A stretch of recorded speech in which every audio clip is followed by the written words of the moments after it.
নমস্কার বন্ধুরা, আবারও তোমাদের সবাইকে আমার চ্যানেলে স্বাগত। আজ তোমাদের শোনাবো শীর্ষেন্দু মুখোপাধ্যায়ের লেখা ফটিকের কেরামতি। খুবই একটা মজার গল্প, তো শুরু করা যাক। আর তোমাদের মধ্যে যারা যারা আমার চ্যানেলটি এখনও সাবস্ক্রাইব করনি, সাবস্ক্রাইব করে দাও তাড়াতাড়ি। তো চলো গল্পটা শোনা যাক। মাঝরাত্রিরে শিয়রের জানলায় মৃদু টুকটুক শব্দ শুনে ঘুম ভেঙে গেল ফটিকের। ঘুম তার খুবই পাতলা। সে উঠে হ্যারিকেনের আলোটা উস্কে দিয়ে জানলার দিকে সভয়ে চেয়ে রইল। আট করে বন্ধ রয়েছে পাল্লা। এত রাতে তো কারোর আসারও কথা নয়। চোর ডাকাত যে নয় সে ফটিক জানে, কারণ চোরের বাড়িতে চোর আসে না। তবে কে হতে পারে? ফটিক গলা খাকারি দিয়ে খুবই বিনীতভাবেই জিজ্ঞেস করলো, কে আজ্ঞে, কি চাইছেন? ওপাশ থেকে ভারী গলায় চাপা স্বরে বলল, জানালা খোলো, দরকার আছে।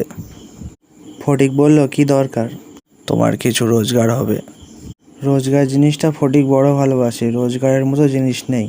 গত দিন দশেক তার এক পয়সাও রোজগার হয়নি। দিনের বেলা সে বেড়া পেতে বেড়ায়, আর রাতের বেলায় একটু আধটু চুরি টুরির চেষ্টা করত। দুটোর কোনোটাতেই তার সুবিধা হচ্ছে না। কচু ঘেঁচু এইসব খেয়েই তার দিন কাটছে। একা বোকা মানুষ বলেই চলে যায়। ফটিক বুকে একটু সাহস এনে জানলাটা খুলল, কিন্তু বাইরে অন্ধকারে কাউকেই দেখা গেল না। ফটিক একটু ভয়ে ভয়ে উঁকি ঝুঁকি দিল চারিদিকে। হঠাৎ দস্তানা পড়া একটা হাত নিচের দিক থেকে উঠে এসে কাগজে মোড়া একটা প্যাকেট ছুড়ে দিল তার পায়ের কাছে। ফটিক চমকে উঠে নিচু হয়ে প্যাকেটটা কুড়িয়ে নিল। বেশ ভারী জিনিস। বাইরে থেকে ভারী গলাটা আবার বলে উঠল, ওটা একটা পিস্তল, গুলি ভরা, সঙ্গে 500 টাকা আছে, কাজটা করতে পারলে আরও 500। পিস্তল? ফটিকের হাত পা কাঁপতে লাগলো। বলল, আগে এ যে ভয়ঙ্কর জিনিস। শুনতে ভয়ঙ্কর, কিন্তু ব্যবহার করা খুব সোজা। কাজটা কি করতে হবে? বঙ্কুবাবুর মেয়ের বিয়ে পরশুদিন, 1000 লোকের নেমন্তন্ন, 150 বাড়ির লোক আসবে, বাজি ফাটবে। তোমার কাজটা হলো গলে মালে হরিবোল। ভিড়ের এক ফাঁকে বঙ্কুবাবুর কাছাকাছি চলে যাবেন। নলটা পিঠের বাঁ দিকে ঠেকাবে, তারপর ঘোড়াটা টেনে দেবে, ব্যাস। ওরে বাবা! ফটিক ঘামতে লাগলো। কোনো ভয় নেই, সন্ধ্যে 7টা থেকে বাজি ফাটবে। শব্দটা কেউ লক্ষ্যই করবে না। কাজ ছেড়ে পিস্তলটা কোমরে গুঁজে ফেলবে। তাড়াহুড়ো না করে ভিড়ে মিশে দাঁড়িয়ে থাকবে, হুয়া করবে। থানা থেকে পুলিশ আসতে অনেক দেরি হবে। ততক্ষণে বেরিয়ে নদীর ধারে বাঁধানো চাতালের কাছে গিয়ে দেখবে ইঁট চাপা দেওয়া একটা 500 টাকার নোট রয়েছে। টাকাটা নিয়ে পিস্তলটা আবার ওখানে রেখে চলে আসবে। তোমার কিছুই হবে না, কোনো ভয় নেই। কিন্তু আমাদের প্রস্তাবে রাজি না হলে তোমাকে 3 দিনের মধ্যে খুন করা হবে।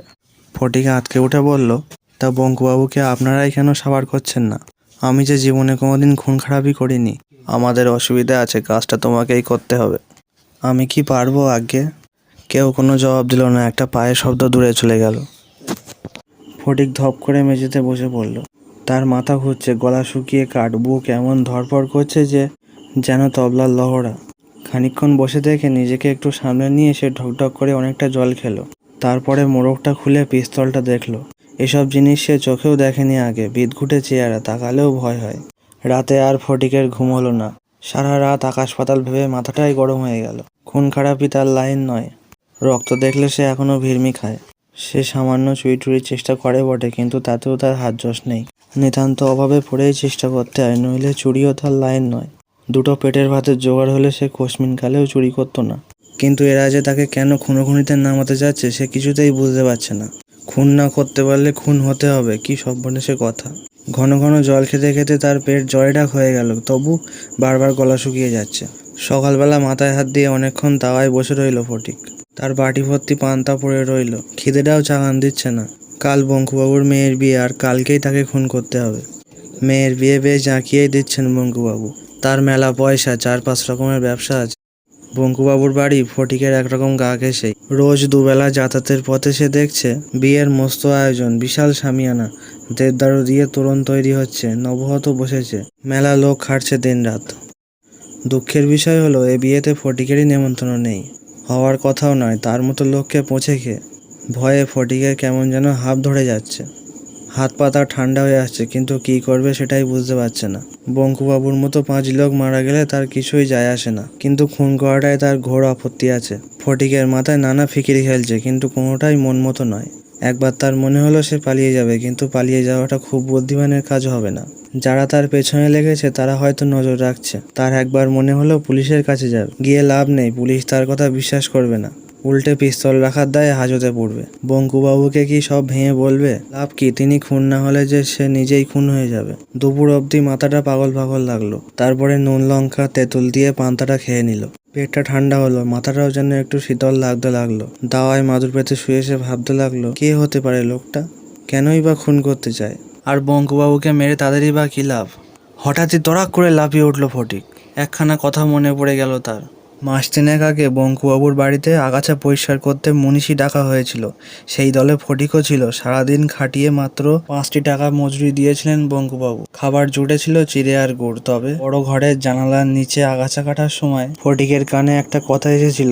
বঙ্কুবাবু যেন কাকে বলছেন, ওই গ্যাড়াই মারবে একদিন আমাকে, তারপর সবকিছু গ্যাপ করবে। এই গ্যারাটিকে তা ফটিক জানে না, কিন্তু চুপ করে বসে থাকলে তো আর সমস্যার সমাধান হবে না। সে পিস্তলটা বিছানার তোষকের তলায় লুকিয়ে রাখলো। 500 টাকাটা ট্র্যাকে গুজে গায়ে জামা দিয়ে বেরিয়ে পড়ল। বঙ্কুবাবুদের বাড়িতে সানাই বাজছে, মেলা লোকজন খাটছে। তোরণে ফুলের তৈরি প্রজাপতি বসানো হয়েছে। লুচি ভাজার গন্ধে বাতাস ভুরভুর করছে। ফটিক বাড়িতে ঢুকে চারিদিক দেখতে লাগলো। তার মতো আরো অনেকেই এসেছে দেখতে। ফটকে দারোয়ানদের তেমন কড়াকড়ি নেই।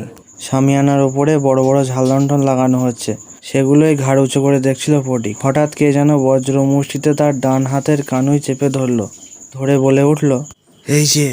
ফটিক এমন আটকে উঠল যে তার মূর্ছা যাওয়ার জোগাড়। তোতলাতে বলল, আগে আমি না, আমি কিছু করিনি। বঙ্কুবাবু কিন্তু মোটেই বিচলিত হলেন না। হাসি হাসি মুখ করে বললেন, হে তুই ফটিক না? ফটিক ভয়ে ভয়ে বলল, যে আগে। বঙ্কুবাবু হাসি হাসি মুখ করেই বললেন, একটু উপকার করতো বাবা, কুমুদের দোকানে 5 সুপারি রাখা আছে, আনার লোক নেই, একটু ছুটে গিয়ে নিয়ে আয় তো। ফটিক একটু ধাতস্থ হলো। আটকে ওঠার ভাবটা চট করে কেটে গেল তার। কাল তো এ লোকটাকেই খুন করার কথা, ঘাবড়ালে চলবে কেন? সে হঠাৎ বলে বসলো, লোক নেই কেন বঙ্কুবাবু? গ্যাড়াটাকেই তো পাঠাতে পারেন। বঙ্কুবাবু অবাক হয়ে বললেন, গ্যাড়াটা আবার কে? ফটিক সামান্য ঘাবড়ে গিয়ে বলল, ওই যে আপনার কি যেন হয়। আন্দাজেই ঢিল মেরেছিল, বোধহয় লাগলো না। বঙ্কুবাবু অবাক হয়েছিলেন। হঠাৎই ভুরু কুঁচিয়ে তার দিকে চেয়ে বললেন, তোর তো সাহস কম না, জামাইকে দিয়ে সুপারি আনতে বলিস, আর আমার বড় জামাই কি তোর ইয়ার যে গেঁড়া করছিস? ফটিক হাত জোর করে বলে উঠল, আগে আমরা মুখ্য সূক্ষ্ম মানুষ বাবু, কত ভুলভালই না বলে ফেলি। যা সম্মুখ থেকে সুপারিটা নিয়ে আয়। পথে হাঁটতে হাঁটতে দুয়ে 4 করলো ফটিক। বঙ্কুবাবুর 2 মেয়ে, ছেলে নেই। বঙ্কুবাবু মারা গেলে মেয়েরাই তার ওয়ারিশ। আর বড় জামাই গেঁড়া, তাকে চেনে না ফটিক, তবে একটা গন্ধ পাচ্ছে। সুপারি পৌঁছে দেওয়ার পর বঙ্কুবাবু একটা সিকি বক্সি দিলেন। তারপর হাসি মুখ করেই বললেন, হঠাৎ গেঁড়ার কথা বললি কেন বল দেখি? আগে বাবু বুঝতে পারিনি। বঙ্কুবাবু একটা দীর্ঘশ্বাস ছেড়ে আপন মনে বললেন, অকাল কুষ্মাণ্ড ছিবড়ে করে ফেলে দিচ্ছে আমাকে, আজ এটা দাও কাল সেটা দাও। ফটিক বসংবদ দাঁড়িয়ে থেকে শুনে নিচ্ছিল। কিরে, কি শুনছিস দাঁড়িয়ে? আগে গালাগাল দিচ্ছেন তো, চলে গেলে তো বেয়াদবি হবে। গালাগাল তোকে দেয়নি। তবে কাকে? নিজের কপালকে। ওই যে দেখছিস না চেয়ারে বাগিয়ে ঘুরে বেড়াচ্ছে, ওই আমার কপাল। যাকে দেখিয়ে দিলেন বঙ্কুবাবু, তার বেশ লম্বা চওড়া চেহারা, রং ফর্সা, কোচানো ধুতি আর মুগার পাঞ্জাবি পরে ঘুরে ঘুরে ব্যবস্থা দেখছে। বেশ হয়েছে কিন্তু জামাইটা আপনার বঙ্কুবাবু। হ্যাঁ, একেবারে মনের মতো। এখন যা তো, জ্বলছি নিচের জ্বালায়। ফটিক লোকটিকে ভালো করে দেখে নিল যাতে ভুল না হয়। তারপর ধীরে সুস্থে ফিরে এলো। মনটা একটু হালকা লাগছে। মাঝরাতে আবার জানলায় ঠক। ফটিক জানলা খুলে অমায়িক গলায় বলল, যে আগে। ভারী গলাটা বলল, কিরে মনে আছে তো? খুব মনে আছে। বাকি টাকাটা দেবেন নাকি? কাল পাবে জায়গা মতো, আর কাজে যদি গন্ডগোল হয় তো মরবে। ঠিক আছে, আর বলতে হবে না। পরদিন ফটিক দোকানে গিয়ে ভালো করে সাঁটিয়ে খেলো। দুপুরে ঘুমোলো। তারপরে বিকেলে একটু পরিষ্কার পরিচ্ছন্ন হয়ে গিয়ে হাজির হলো বঙ্কুবাবুর বাড়িতে। সারা বাড়ি যেন আজ রাজবাড়ির মতো দেখাচ্ছে। আলোয় আলোয় স্বপ্নপুরী। ভিড়ে ভিড়াক্কার। বরসহ বরযাত্রীরাও এসে গেল সন্ধ্যের মধ্যে। গোলাপ জল ছিটানো হচ্ছে চারিদিকে। বঙ্কুবাবু সবাইকে আসন বসুন করছেন। পাশে গেঁড়া, সেও খুব সেজেছে। তারপরে বাজি পোড়ানো শুরু হলো। বাজির শব্দে চারিদিকে একবারে গম গম করতে লাগলো। হঠাৎ ফটিক লক্ষ্য করলো গেঁড়া এত ভিড়ের মধ্যেও তাকে আড়চোখে নজর রাখছে। ফটিক মনে মনে হাসলো। গেঁড়া এক মুহূর্তের জন্য বঙ্কুবাবুর কাছ থেকে নড়ছেন না। লোকজন যখন শামিয়ানার বাইরে এসে ভিড় করে উদ্যমমুখী হয়ে আকাশে আতশবাজি দেখছে, ঠিক সেই সময়ই ফটিক এগিয়ে গিয়ে গেঁড়ার পেছনে দাঁড়ালো। নলটা তার পিঠে ঠেকিয়ে বলল, ইষ্ট নাম জপ করুন বঙ্কুবাবু। গেঁড়া হঠাৎ আঁতকে উঠে বলল, আমি বঙ্কুবাবু নাকি? আহাম্মক কোথাকার। ওই তো বঙ্কুবাবু। ফটিক মাথা চুলকে বলল, ইস, বড্ড ভুল হয়ে যাচ্ছিল তো। গেঁড়া দাঁতে দাঁত চেপে বলল, গাধা কোথাকার, যাও যাও কাজ সারো, আর সময় নেই।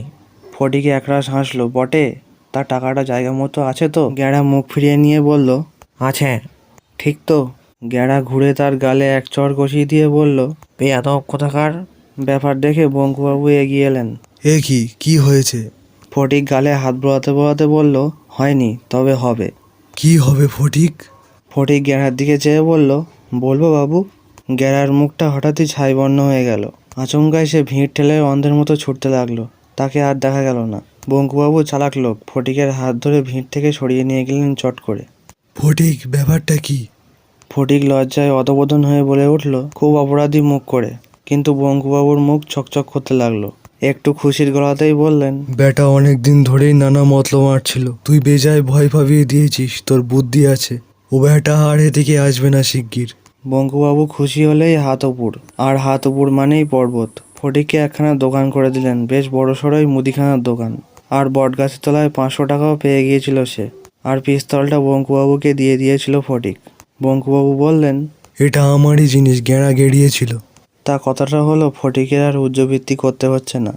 তো কেমন লাগলো তোমাদের আজকের গল্প নিশ্চয়ই কমেন্টে জানিও, আর আমার চ্যানেলটিকে সাবস্ক্রাইব করতে ভুলো না যেন। তো আবার ফিরে আসবো নতুন একটা গল্প নিয়ে। ততক্ষণ সবাই সুস্থ থেকো, ভালো থেকো।